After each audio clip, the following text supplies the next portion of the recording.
Hello and a warm welcome to the Sweet Spot, your go-to golf tipping show, brought to you by the Racing Post. It's Jack Reeve, it's Steve Palmer, with 3 tournaments for the first time in 2024. 3 tournaments to look forward to: the Pebble Beach Pro-Am, the Bahrain Championship, and LIV Golf Mayakoba. Two to look back on in the shape of the Farmers Insurance Open and the Ras al Khaimah Championship. Steve Palmer, I'm getting a vibe off of you this morning. There's a slight spring in your step. Is there really? Yeah. Well, yeah, I had a great weekend away from the golf. I mean, we get to the golf disappointments, but I had full custody of the kids all weekend. The wife went away to help her mum move house, so I had loads of options. And we went to the Winchester Science Centre and Planetarium on the Saturday. So I've learnt more about our solar system. Maybe that's put me at peace knowing that how small Earth is and how insignificant we all are. There's so many planets out there and moons. There's more than one moon, so I learned all about that. What was the most fun fact you learned, Steve? There. Well, just that there's more than one moon. I think it's naive of me to think, but I just thought there was one moon. But every planet's got a load of moons going around them, all shapes and sizes. There's one moon that's sort of shaped by a nose. I can't remember what planet that was next to. But yeah, it's a fascinating trip to the Winchester Science Centre and Planetarium. I recommend that. And then on Sunday, I made my point-to-point debut. Did you? Yeah. I took the kids to Milbourne St Andrew, lovely part of the world, and watched sort of raw racing. I was really impressed with point-to-point. I didn't know what to expect. Well, yeah, I made a few quid at that. That's probably why I'm so chipper, because I made some money on betting on horses I knew nothing about. A complete miracle on Sunday. Had a 7-4 winner in the first. The first bet I had was a 7-4 winner, and a 2-1 winner that won by about 100 lengths. Wow. Octo John is my new favourite horse. So yeah, that's probably why I'm feeling good. Did you go sort of dressed in tweed and sat at the back of your big Land Rover?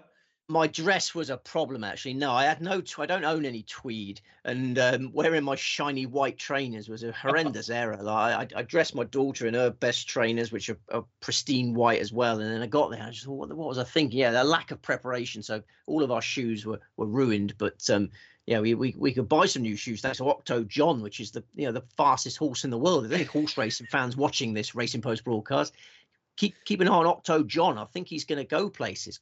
Octo John, maybe one to add to the Racing Post trackers, Steve. Yeah, very excited. I mean, they could have seen you coming though for the first time if you rocked up in your brand new Adidas kind of sporty trainers.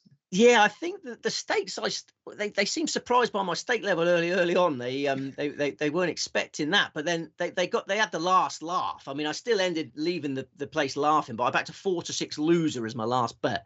And as soon as I placed that 4-6 bet, I walked away and I thought, that was a poor decision, because I realised that if it had won, my happiness level wouldn't really go up much, because I was already really happy, but my sadness level would go down a little bit. So when that horse lost, I took a little bit of the gloss of it. But yeah, I'm a point-to-point fan forevermore now. Did the kids enjoy it? I mean, I always think watching horse racing. I mean, it's particularly point-to-point. It's very raw, isn't it? And seeing impressive animals like that in the well, you can get closer. Skin. You can get closer. If I took them to Royal Ascot or Cheltenham Festival, or the festival as we like to call it, I don't think they would have got as close to the action. No, they definitely wouldn't have got as close to the action as we did. We could smell the horses; they were so close. I mean, one horse during one race was sort of veering to the right, and Tommy Tiger was just there, and a small rail between us and this massive horse, and it literally just tickled our nose as it went by. I thought, blimmin' out, we could be in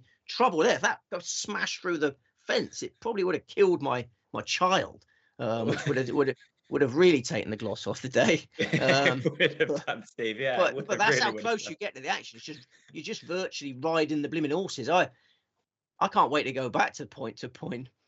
Well, what a brilliant weekend you've had, Steve. And I'm glad, because your New Year's resolution, wasn't it? It was to keep your knickers out of a twist. And the golf betting wise, I mean, it could have quite easily, you could have quite easily got things twisted. It didn't quite go our way last week. Let's start in the Farmers Insurance, because that finished on the Saturday.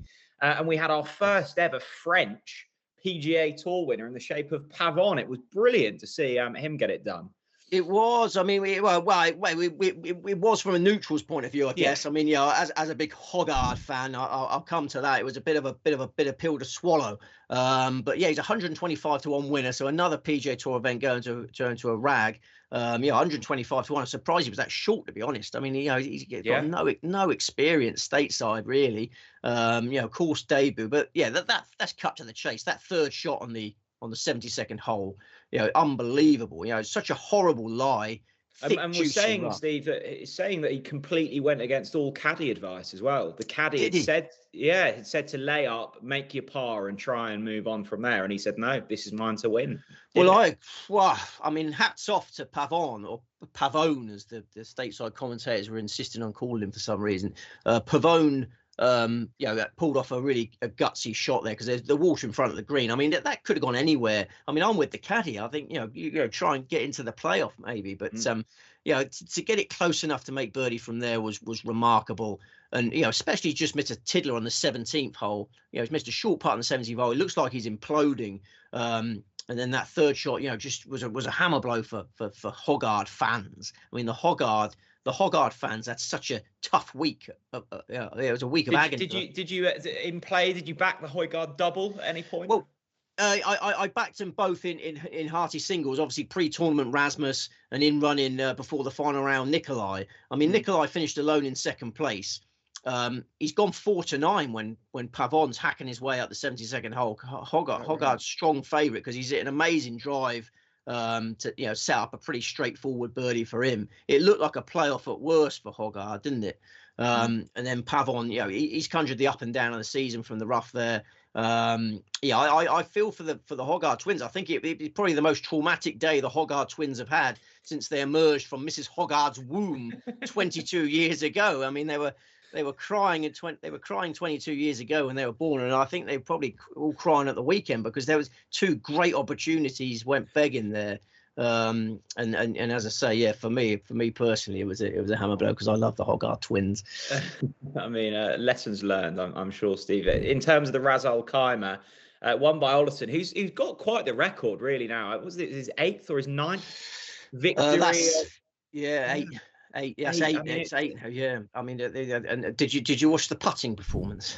I mean, goodness me. Yeah. I mean, if I could have got a Thunder Bears putter, I would have snapped over my knee, thrown it in the nearest lake, because that was the club which stopped Rasmus Hoggard winning the Ras al Khaimah Championship. The final 3 rounds, I've never seen a putting performance like Olesen.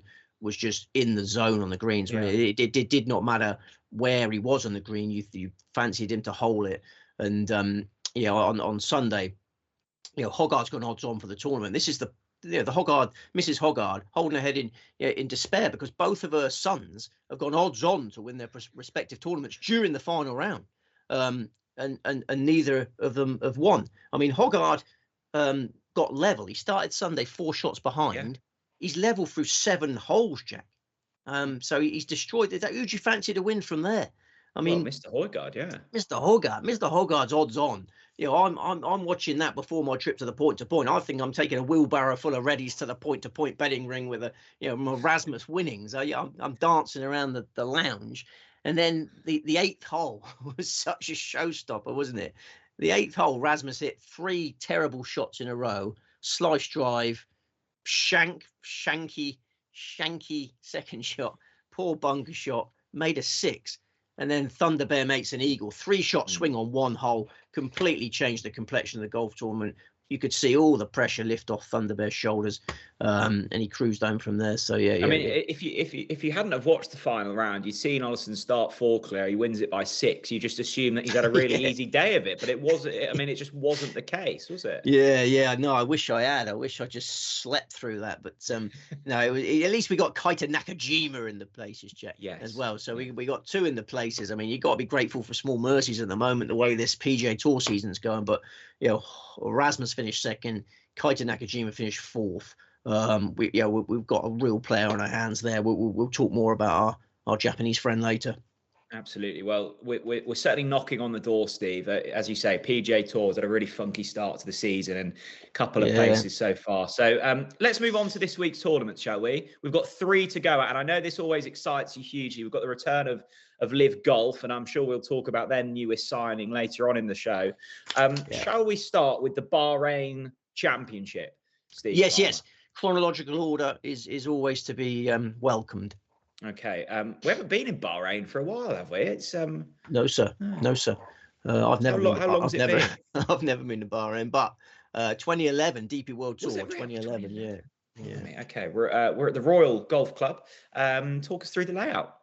Royal Golf Club Bahrain, 7,261 yards, par 72, 4 par 5s, a Colin Montgomery design. We have 3 pieces of course form to go on. The 2011 Volvo Golf Champions, a DP World Tour event won by Paul Casey, and the Bahrain Open in 2019 and 2020. That was a low-grade MENA Tour event. It's a Paspalum grass track. The main defence in the past has been the greens, really undulating dance floors. Ian Poulter gave them a lot of stick after that Volvo Golf Champions, said they were rubbish. They've had some of the slope taken out of them since then, but I still think finding the right sections of these dance floors is the key to success. So accurate approach shots. We've got 3 breezy days in the forecast, Friday, Saturday and Sunday. So you've got to play well in the wind. And we won't have any issues with darkness this week, Jack, because the back 9 has got floodlights. I don't think, the weather forecast looks good. I don't think they're going to need to use them, but it's nice to know they're there. Have you ever played night golf? I've not. I've done driving range night golf, but not an actual golf course. But you can tee off here at 8:30 p.m. Last tee time's 8:30 p.m. They let you tee off. Yeah. Wow. Oh, that's fun. It's good. It is good fun. I mean, my eyesight isn't the best, as you can probably tell. I mean, it feels like when you hit a white ball into a black sky, you should be able to see it easier. But I find it the opposite. I find it really difficult to track golf balls in the night. Where was that then? Was this in Bahrain? Was it? No, we played some night golf in Dubai. And it was great fun. But I mean, seeing is difficult. I found. Maybe it's just me. But it'd be interesting if they get to use them this week. But I don't think they'll need to. We've got a field of 1-3-2 going to post, I should have said. 1-3-2 going to post. Let's read through the top of the market. Rasmus Højgaard, a convincing 9-1 favourite. Next up, Jordan Smith and Yannick Paul, 18-1, alongside Keita Nakajima, that Steve Palmer mentioned earlier on in the show. He's around about 18-1. Xander Lombard, that we learnt last week, homeschooled at 20-1. Antoine Rosner, 22s, alongside Sebastian Soderberg.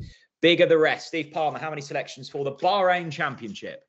We've got 6 selections in this, but don't be alarmed because 2 of them are enormous prices, and we've only got 2 in the PGA Tour event, and we've only got 1 in the LIV event. So it's a 6-2-1 formation. Are we top heavy or bottom heavy? I'm not quite sure which. Are we defensively minded or all out attack here? It's a great question. It depends whether you're standing on your head or you're standing on your feet. Let's not get bogged down in this. First of the 6. Let's take it away, Steve. Keita Nakajima, 20-1. We talked last week about him having 2 significant handicaps going into the Ras al Khaimah Championship. It was his course debut and his first tournament of the year. The first round 72 was probably a reflection of that. But once he got settled in, my word, he looked like that Group 1 horse that we thought he was, Jack. This is a thoroughbred we're dealing with here. Rounds of 66, 66, 67 over the final 3 days. A share of 4th place. A former world #1 amateur with the potential to threaten world #1 professional. I only say it now that one. He's won 4 times on the Japan Tour, runner-up 6 times on the Japan Tour. He ended last year with Japan Tour form figures of 10-1, 20, 2-4-2, and now he's out the blocks with a 4th at Ras al Khaimah. And he can handle the wind in the forecast. You might be concerned that he might not be able to handle the wind. I'll give you some reassurance, Jack. As an amateur, playing in the 2018 Australian Open, Nakajima finished 5th. It was howling in Sydney that week, the Lakes course. Yet an 18-year-old Nakajima showed he could handle it. And he won the Australian Amateur Championship that year at Lake Carrinyup in Perth. Always windy in Perth, Jack. I used to live there. I know it well.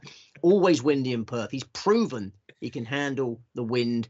And I've got some icing to go on this delicious Japanese cake, Jack. I didn't mention this last week and I should have done. the venue for Nakajima's Asia Pacific Amateur title in 2021. Prestigious event that gives you access to. It gave him access to the 2022 majors. That was at Dubai Creek. He's won a prestigious amateur event in the Middle East before. I'm so excited about Kaito Nakajima. It's hurting, Jack. It's hurting in my loins.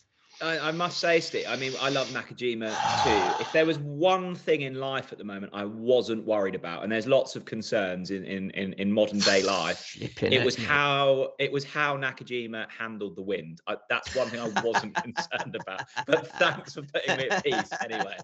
I thought I sensed some concern in it. No, absolutely not. Wow, that might have been down to potential World War III, or it might have been down to Nakajima's inability in the wind. So, yeah, I misjudged that. Yeah, I'm sure we'll find more concerns later on the show. Kaito Nakajima, Steve's main selection for the Bahrain Championship. 5 to go. Who's the next? Yannick Paul, 18-1. I think this is a test of approach play more than anything. There's water in play over the final 4 holes. The champion is going to have to hold his nerve over some daunting approaches down the stretch. Yannick Paul, one of the best iron players in the business. He started the year with 8th place in the Dubai Invitational. He missed the cut by a shot in the Desert Classic, but last week, straight back down to business. 4 rock-solid rounds for 4th place in the Ras al Khaimah Championship. We know he likes desert golf, lived in Colorado for a long time, won the 2020 Arizona Open. We know he's a greens and regulation machine. We know he's going to be in the Bahrain mix. Yannick Paul, I mean, how many times have we backed Yannick Paul over the past 12 months? It would be lovely to just see him get it done, because he's always sniffing around, isn't he? He's always there or thereabouts, but just get over the finish line, Yannick.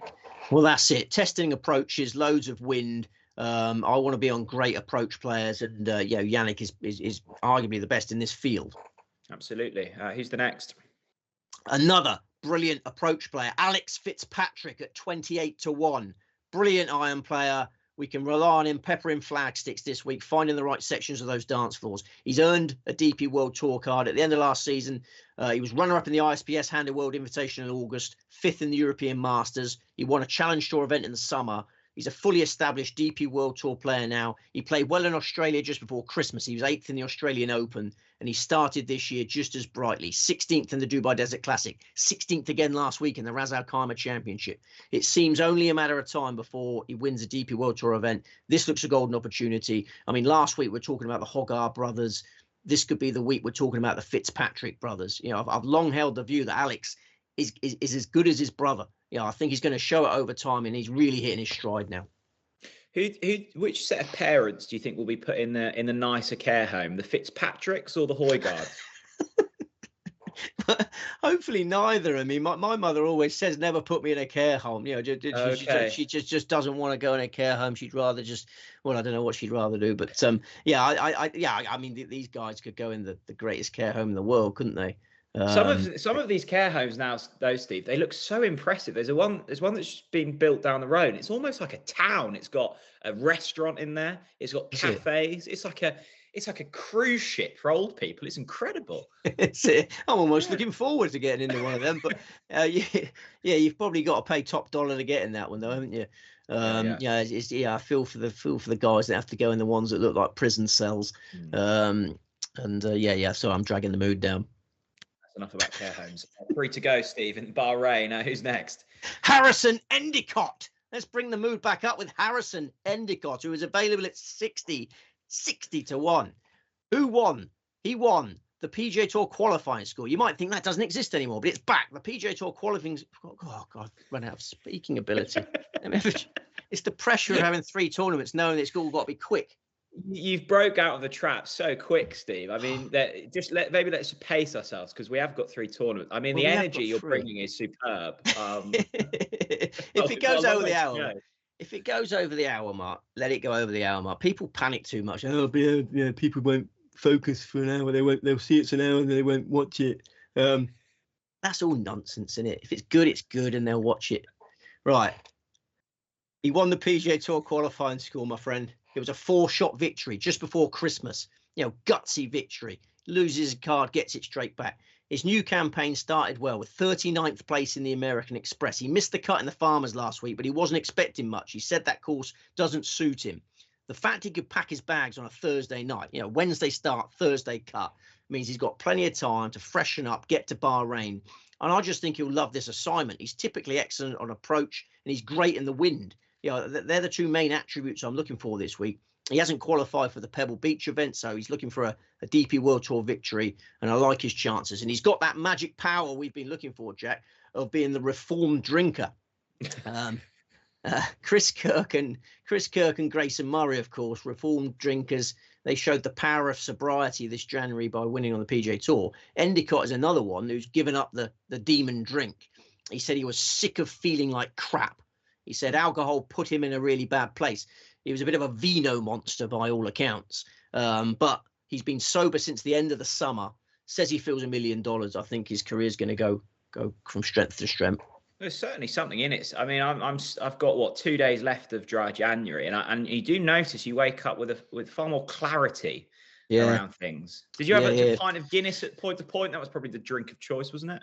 No, it was a lager. I was having a few lagers to get over the Rasmus disappointment, and then focus on the horses.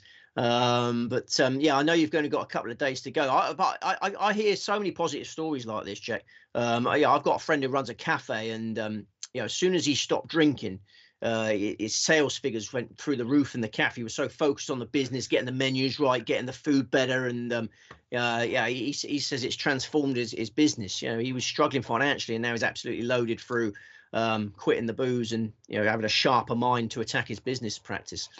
Well, I guess it does make sense. I wouldn't have assumed that you could sort of make a flat white better on a clear mind. But you'd be surprised, Jeff. You would be surprised, my friend. There we go. Yeah. Harrison Endicott. Next up on the list. What, we got 2 to go?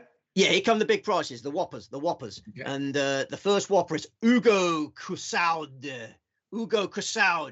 225 to 1 available about Hugo Cussaud, who is probably already the most famous Hugo since Hugo Echiog. I mean, he was a magnificent centre-half, wasn't he, Hugo Echiog? Tragically died in 2019. But like Hugo Echiog did, Hugo Cussaud has a big physical presence. He's a big, tall man, long levers, and things are happening for Hugo now. He won on the Challenge Tour in India in April. He pretty much wrapped up his DP World Tour card with a golden fortnight in the United Arab Emirates. He likes this part of the world. He likes desert golf. He was 15th in the Abu Dhabi Challenge, then runner-up in the UAE Challenge. He was 34th in Ras al Khaimah last week, closed with a 67. So I think Cussaud is going places. I think he'll probably get offered a LIV place soon because he's the closest player on the circuit to being called Mr. Saudi. Hugo Cussaud. They'd probably give him $50 million to put an eye on the end of his name, and he's Hugo Cussaudi. So I think he's got a big chance this week. He's certainly a better chance than 225 to 1. He's going to be inspired by Matthew Pavone, isn't he? I'm glad I got a Frenchman in my team this week. I think there is inspiration there. I toyed with Frederic Lacroix. I toyed with Julien Guillier, but I think Cussaud is the best value of the Frenchman. I must admit, I've been scrolling up and down the bookmakers list I've got in front of me. I've just found him actually. There we go. Hugo Cussaud. I mean, that is a cracking name, Hugo. It's a beauty, isn't it? Yeah. I love the name Hugo. 225 to 1. So are you telling me, Steve, your final selection is bigger price than 225 to 1? No, I'm not telling you that. I'm telling you it's slightly shorter. I think he's 200 to 1.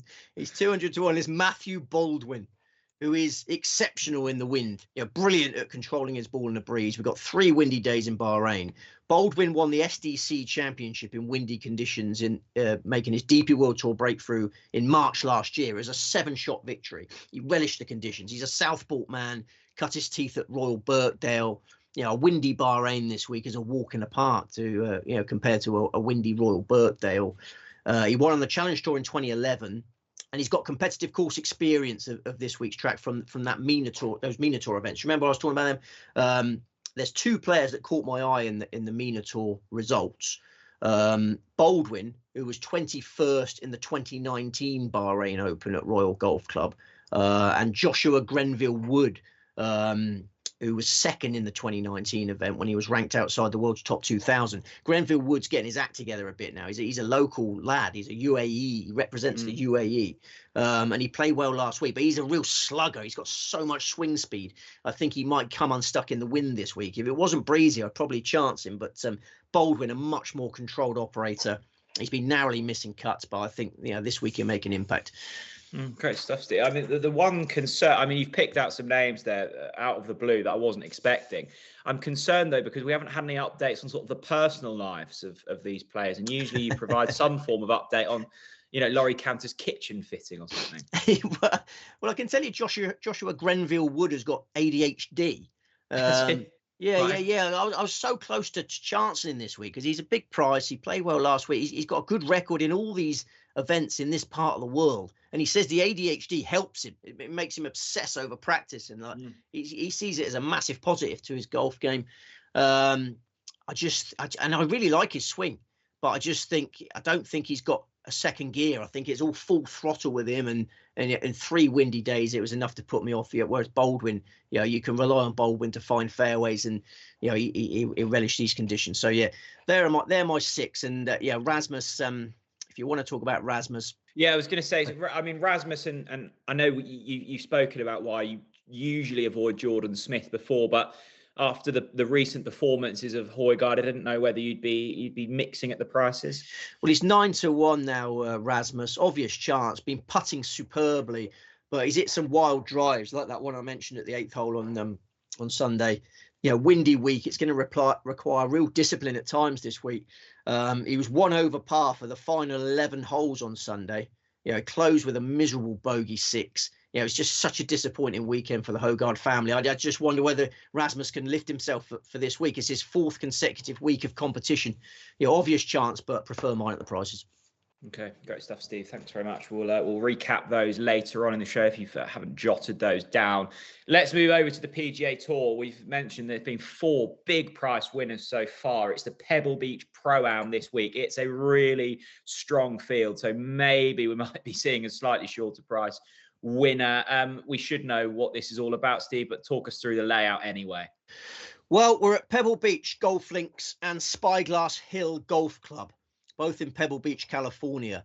Pebble Beach is 6,972 yards. Spyglass Hill is 7,041 yards, both par 72s. Players get 18 holes on each course over the first 2 days. Then Pebble Beach will host the final 36 holes. It's a pro-am for the first 2 days. Then the Ghostbusters and all the other annoying amateurs go home. Professionals only at the weekend, thank goodness, because this has become an elevated designated signature event now. 20 million in the prize pot, 3.6 million to the winner. We used to have 156 runners, 3 courses and a 54-hole cut. Now it's got this new status. We've only got 80 runners, 2 courses and no cut. The other course form for punters to look at is from the US Opens at Pebble Beach, 2010 and 2019, the most recent, and the US Amateur Championship there, the most recent ones, 1999 and 2018. We got some heavy rain just before the tournament. Tournament eve is going to be raining quite heavily, so we have soft terrain, further light rain expected during the event. Relatively calm weather expected. Friday afternoon is the windiest day. Quite a cool week. 13C is the peak. Accurate approach play, sharp putting. Always been the key to success at Pebble Beach.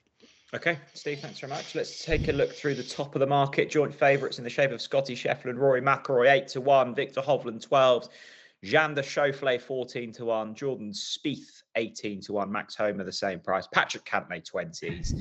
Bigger the rest. Steve, a really competitive top of the market. 2 selections. Yes. Who are we looking at? The 21's just gone, but Max Homa 18-1, still a fantastic each way bet. Narrowly missed out on the places for us last week. It was heartbreaking. He tied 13th. He bogeyed the 16th hole. Had a lovely each way double running with Rasmus and Homa, and had Rasmus 7 places, Homa 10 places, and that bogey at 16 scuppered it. But he was slow from the gates last week. He had an extremely soggy south course to deal with on the Wednesday. I think it was unlucky the players that had to play the south course on the Wednesday because it was so wet, so long. A 70 there was not a bad effort. It was the Thursday 70 at the north course, which wasn't good enough. Just wasn't sharp enough at the north course. Left himself a lot of work to do over the final 36 holes. Played well over the final 36. 71-69 at the south. Finished 13th. That was only his second start of the year. I think he'll come on nicely for that run. He loves teeing up in California. 4 of his 6 PGA Tour victories have come in the Golden State. Relishes Poa annua greens. A lot of players lose their mind putting on Poa annua. He knows that, and he loves the fact that he loves how comfortable he is on Poa annua. And the key to this bet is how well he's played there when he's been a lesser light. Homer finished 29th in this event in 2015 when he was ranked 278th in the world. He was 10th in 2019 when he was ranked 718th in the world. He was 14th in 2020 when ranked 95th in the world, and he was 7th in 2021 when ranked 96th in the world. So he hasn't teed up in this event since then. He hasn't teed up as a member of the elite. He's got on the Pebble Beach Pro-Am leaderboard as a lesser light. Now he's a fully fledged member of the golfing elite. He's won 5 PGA Tour titles since he last teed up at Pebble Beach. He's played in a Ryder Cup. He's won a DP World Tour event. He's the world number 7. He's got no weaknesses. He's got no weaknesses. I'll say that again. He's got no weaknesses. I think he peppers pins all week. I think he holds more putts than anyone else. And I think he brings some sanity to PGA Tour punters who just do not want another outside. We've had 4 massive price outsiders winning. I think Homer is going to stop the rot. There was so much information in that sort of minute monologue, Steve. That was really impressive. I mean, you're always on top form, but there was a lot. I was just listening and the numbers were whirring around my brain. Well, let me repeat the most interesting one in my humble opinion. In 2019, he finished 10th in this event when he was ranked 718th in the world. I mean, he's come on leaps and bounds, hasn't he, in the 5 years, in those 5 years. It's even more I still assume that 2019 was sort of last year. In fact, it was 5 years ago, mate. It's slightly scary. Yeah, I saw someone in the pub the other day who just turned 18, and they handed their sort of driver's license over to because they got ID'd, and the date of birth was something stupid. I was like, no way, you 18, and the math checked out. It's just, maths doesn't make sense. You're getting old, Jack. You're getting old. I mean, I was in a pub the other day, and I just was convinced that the bar staff were underage. They just couldn't possibly. They looked so young behind the counter there. I thought there was something illegal was happening. But I said to the lad, "How old are you?" And he goes, "I'm 21." I said, "You look about 12, mate." Fresh face at work. Fresh face. Yeah. I think that's what happens, isn't it? Wait, apparently you're getting old when you think policemen look young. Is that right? Somebody told me that once, and I feel that now. Yeah. Oh, there we go. I didn't know that theory. Max Homer, the main pick, Pebble Beach, the next and the final selection here. Yes, Matthew Fitzpatrick, 33-1, made for this assignment. Keep it tidy from tee to green. Show off your short game class. Fitzpatrick finished 12th in the 2019 US Open at Pebble Beach. He was 6th in the 2022 Pebble Beach Pro-Am. Last year, he was carrying an injury when he came to this event. Ignore the miscut. His neck was in bad shape. He had no swing speed. He got himself back to full fitness slowly but surely last year. Then he won the RBC Heritage in April. That was another elevated designated event by the coast. It's the same deal this week. He won another coastal event in the Dunhill Links Championship in October. He was 4th in the Hero World Challenge in another coastal event in December. He loves this sort of assignment. He opened up this year with 14th place in the Century. Then he missed the cut in the Sony Open, but he had 2 good excuses for that Sony Open flop. It was his course debut. Debutants usually struggle at Wailea, a well-established PGA Tour venue, and his clubs got lost in transit from the Century to the Sony.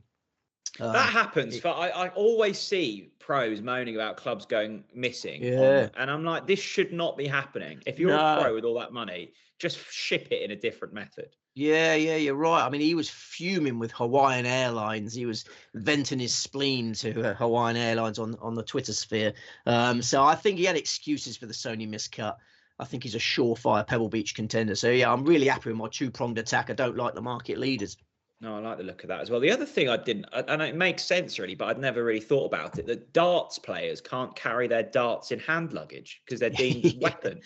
I just feel strange. What are darts players sort of traveling with other than their sort of oversized shirt, some black trousers and shoes and dart? I mean, they're not taking loads of clothes, are they? I mean, Luke Littler, I'm sure lives in that sort of Under Armour hoodie. That's all I've ever seen him in. I mean, in the olden days, they probably packed like 50 cans of special brew, but they're all so fit now, aren't they? The modern darts player is fit. Apart from the new kid on the block, Luke Littler. I mean, he likes his kebabs, doesn't he? But yeah, Luke Humphreys is a picture of health. That's true. But yeah, Garin, yeah. So yeah, I don't fancy the market leaders, Joe. Would you like me to tell you why?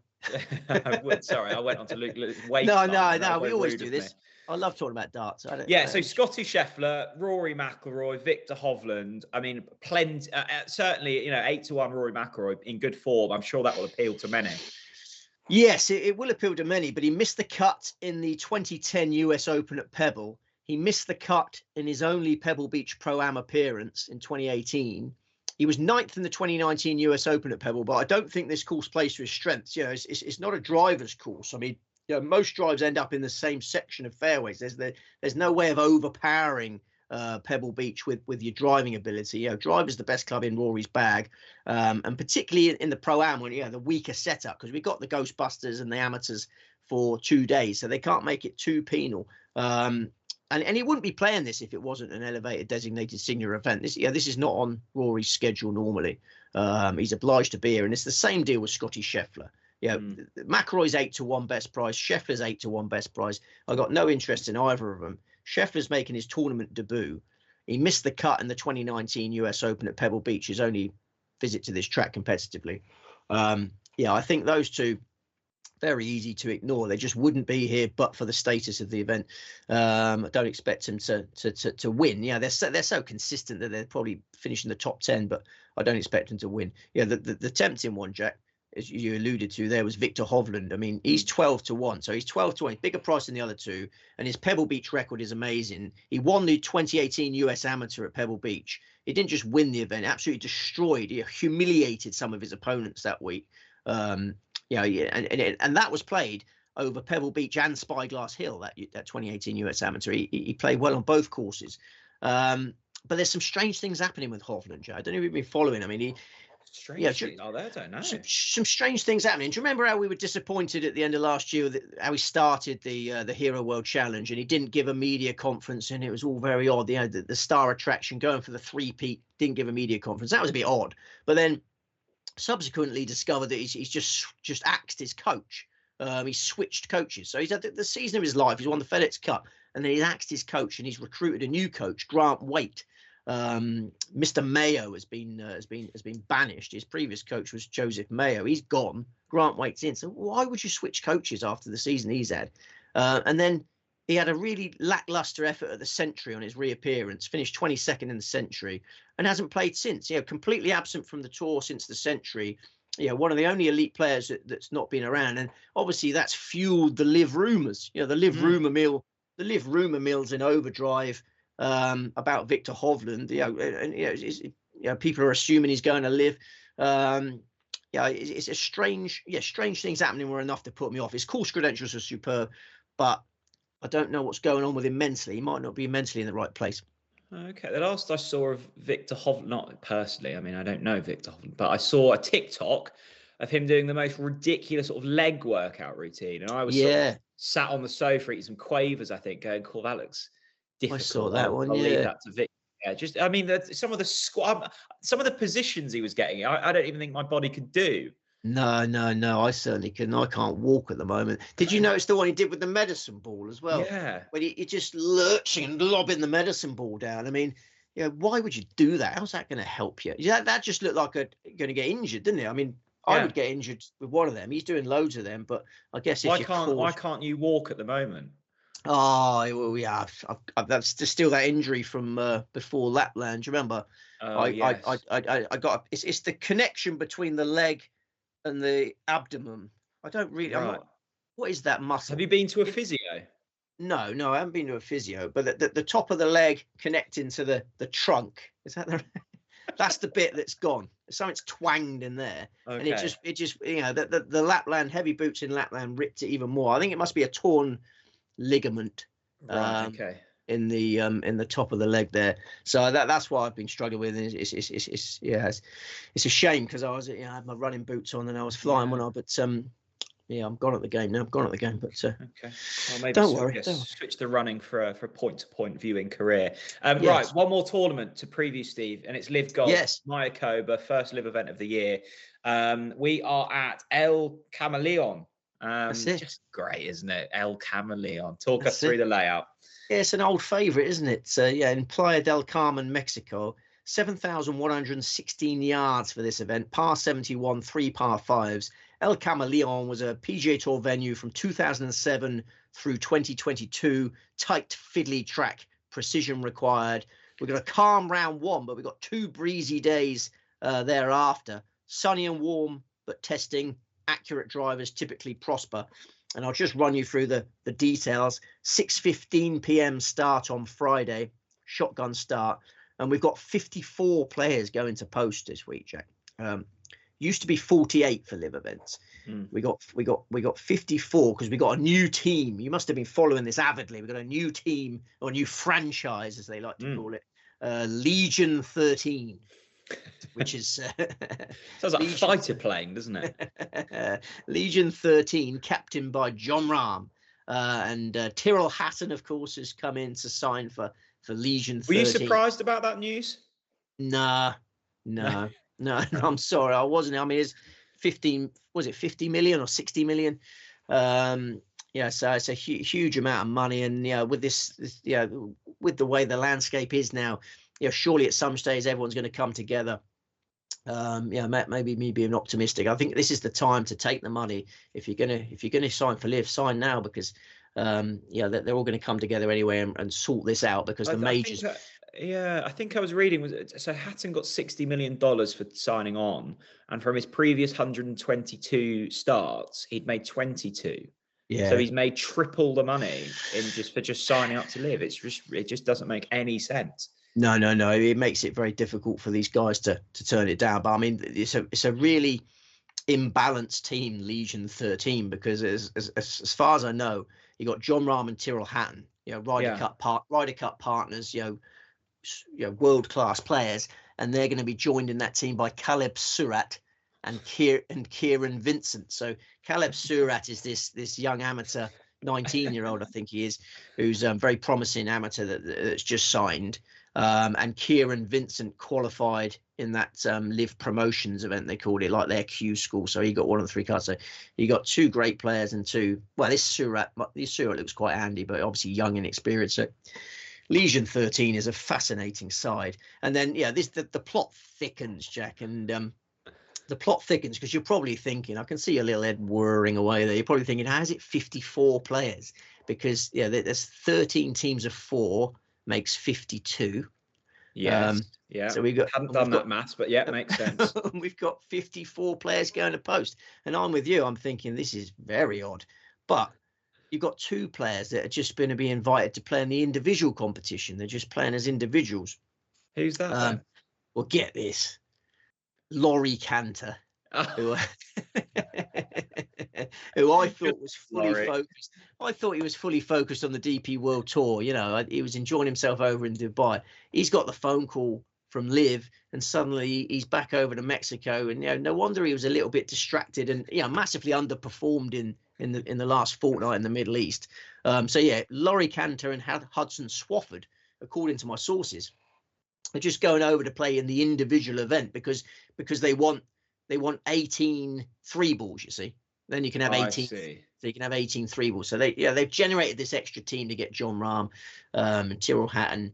Now they're thinking the 3 balls don't work. Let's invite a couple. I mean, it's pretty shambolic, if you ask me, to just have two randoms in there that are not even in any teams, because they often talk about the team element being so important, don't they?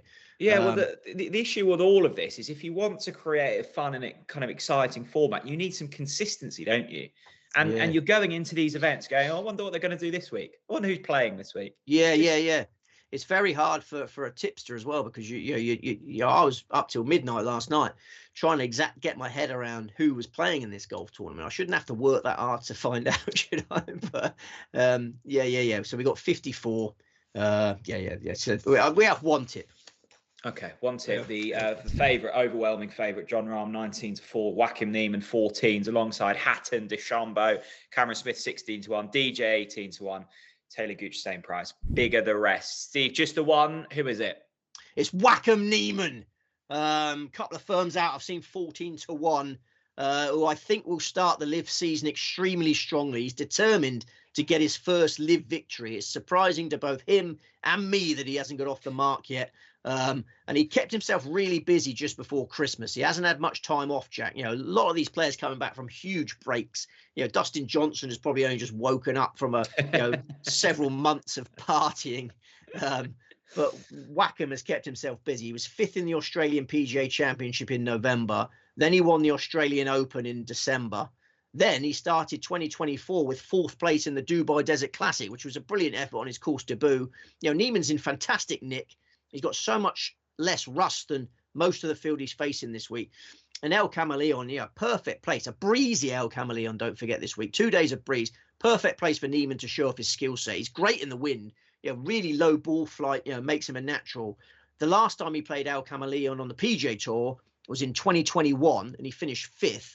Then in the inaugural LIV Mayakoba last year, he finished 11th. He's won plenty of titles in Mexico as an amateur. I fully expect him to triumph this week, actually, amongst his Spanish-speaking cousins. Yeah, whack him. Don't fancy Mr. Rahm? I'll tell you a fascinating fact about Mr. Rahm. His PGA Tour debut was at El Camaleon in 2014. Yeah, his PGA Tour debut, El Camaleon 20. He missed the cut, and now he makes his LIV debut on the same course. He can't miss the cut, of course. I think he'd be really keen to do well this week. Obviously, I think he would have been practicing half of this. But yeah, he's a short price, 4-1 favourite. Makes no appeal at the odds. No, I'm all over one player. The only other one I considered was Mito Pereira, the other Chilean.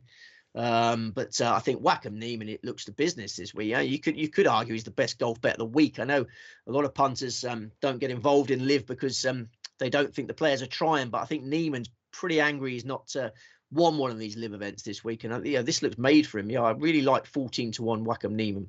Are you playing the each way treble? Oh, I'm glad you asked. I'm glad you asked.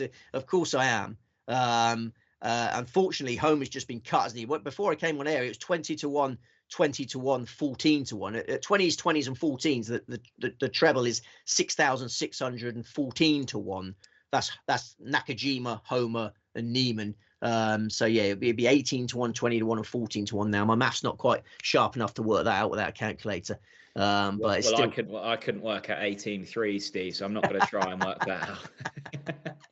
But yes, it'd be a great treble. Yeah, definitely have that one.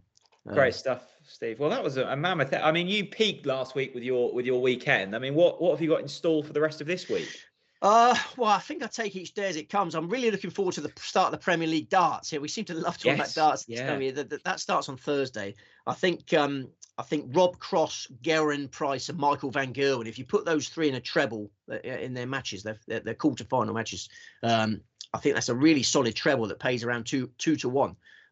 So have that treble, and then if that wins, put some money towards a very noble cause which Jack Reeve is doing, which I've been forgetting to mention. All of January, Jack Reeve has been running every single day, like 5 kilometers, I think it is, raising money for a very good cause. So my advice would be to have that Premier League treble on Cross, Price, and Van Gerwen, and then donate to this charity, which Jack's going to guide you through now. Well, yeah, I'm doing it all for Mind, which is obviously the mental health charity, Steve, which I know we both feel is very important. Yeah, running 5 kilometers a day. I am completely and utterly broken at this point. I've got 2 to go. So going out this lunchtime to get it done. It's raining here, so that won't be fun. And then tomorrow is my final day. And then Thursday, I've forgotten the Premier League darts start. So I'm going to have my first beer of the year, and I'm going to watch the darts, and I'm going to have some nice food, and that is going to be absolutely glorious. Yeah, beautiful. So he's been running every day in horrible weather conditions to raise money for this great charity. So come on, let's dig deep for Jack Reeve. Thanks, Steve. That's very kind of you. Shall we run through the selection so people can jot them down? We shall start in Bahrain, and we will work through in chronological order. Bahrain Championship, 6 runners. Keita Nakajima, Yannick Paul, Alex Fitzpatrick, Harrison Endicott, Ugo Kusaud, Matthew Baldwin. Should we spell Ugo Kusaud just for... You can, yeah. I mean, Callum will put it on screen, but you're more than welcome to spell it. Callum will put it on screen. No. Go on, spell it off the top of your head. Go on, look straight into the camera and spell it. Cousaud. I was thinking, how do you spell Ugo with a C? Oh, sorry, I didn't bother with Ugo. I think there's only one spelling of Ugo, isn't there? Pebble Beach, Steve. Pebble Beach, Max Homer, Matthew Fitzpatrick. You know, there'd be some patriotic Englishmen out there who could have the Fitzpatrick double and be very excited by that. You're a patriotic Englishman, aren't you? Yeah, so, I mean, I am very sorry. That was my excited face. Maybe. Yeah. You're worried about us going over the hour mark, aren't you? I'm tempted to just talk for the next 7 minutes to make sure we get over it, just to freak out the social media chiefs. And then LIV Golf. Whack-em Neiman. So we've only got 9 selections across 3 tournaments. So yeah, I know there were panic when I said 6, but we've only got 9 selection across 3 tournaments. It's pretty reserved, really. It's a viable staking plan. Why didn't you see if your point-to-point boy is running this weekend, and we'll make it 10? Oh, Octo John, yeah. I was with a fella that knows much more about horse racing than me, and he was guiding me through this thing. So do you know much about horse racing? What happens to the point at the point to point? These basically get sold, don't they? It's like an auction, isn't it? So yeah, I think people go and look at these horses and say, oh yeah, I fancy buying that, I fancy that. I wouldn't be surprised if Octo John's been snapped up by JP McManus. This is where you really need Bruce Millington back on the show, sort of guide you through the journey of a point-to-pointer. I can't provide you with such. You can't provide me that. I besmirched JP McManus there. I met JP McManus at dinner at Adair Manor. Lovely fella, yeah, very quietly spoken. I got a lot of time for him. I didn't mean him there. I'm sure there's some Magnier fella. There is a Magnier. Yeah. Olivier Peslier. Maybe Olivier Peslier will buy him. I think he was a jockey actually, wasn't he? Right. You can see my determination to get these over the hour mark. But yeah. If you're watching, guys, and you're rich, buy Octo John. It looked a bloody good horse to me. Steve, thanks very much. That was a journey. I think we've got 3 tournaments again next week, so we'll rest up for that. If you're watching along and you're backing Steve's tips, please remember to do so responsibly. A big thank you to producer Callum. Stay safe, everyone. See you later. Bye-bye.